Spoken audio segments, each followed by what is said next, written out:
I'd like to add an asset into FaciliWorks Essentials, so I'll navigate from the left-hand menu panel into Data Administration, and then click on Assets.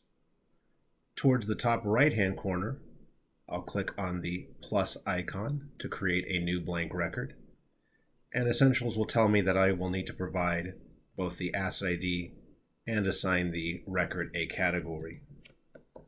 I will fill in the asset ID, and then from the category drop-down list, I can identify the asset as a facility, equipment, or tool.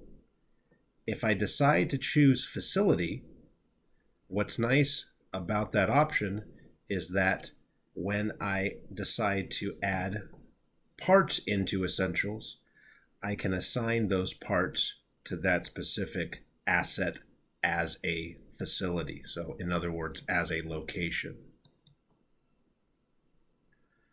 I'd like to add some additional documentation. Essentials allows you to attach documentation, but if you're concerned that that documentation will get updated externally by perhaps the manufacturer, then you can also include a hyperlink.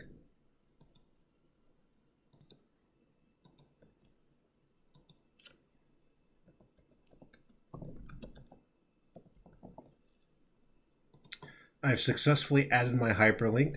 I'm going to give this asset a description.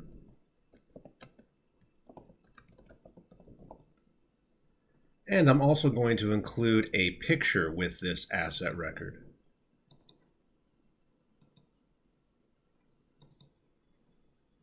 There's the file and the picture. I will save that, and now that picture has been added with that asset record.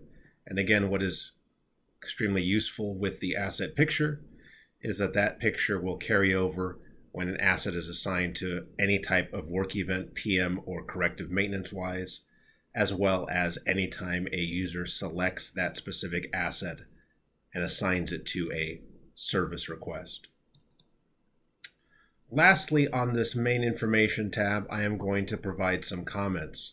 The reason I'm going to include some comments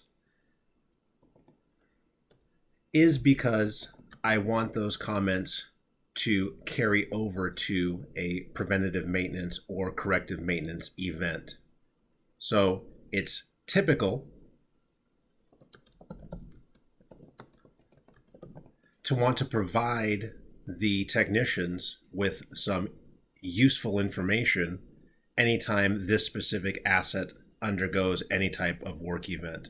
So in this case, I'm notifying the user to remember to lock out, tag out anytime I want them to perform any type of corrective maintenance or preventative maintenance. And I'll select that those comments carry over to those work events. Finally, I will save.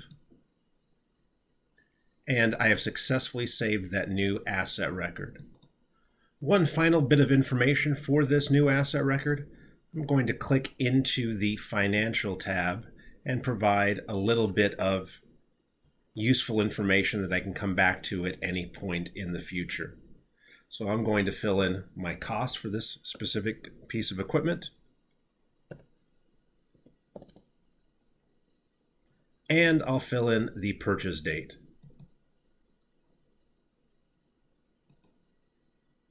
And save those changes. Now I've provided some additional information that I can always reference back to in case other team members ask for that information. If you want to see more, or you would like to talk to one of our experienced service team members about training options, please email or call us today.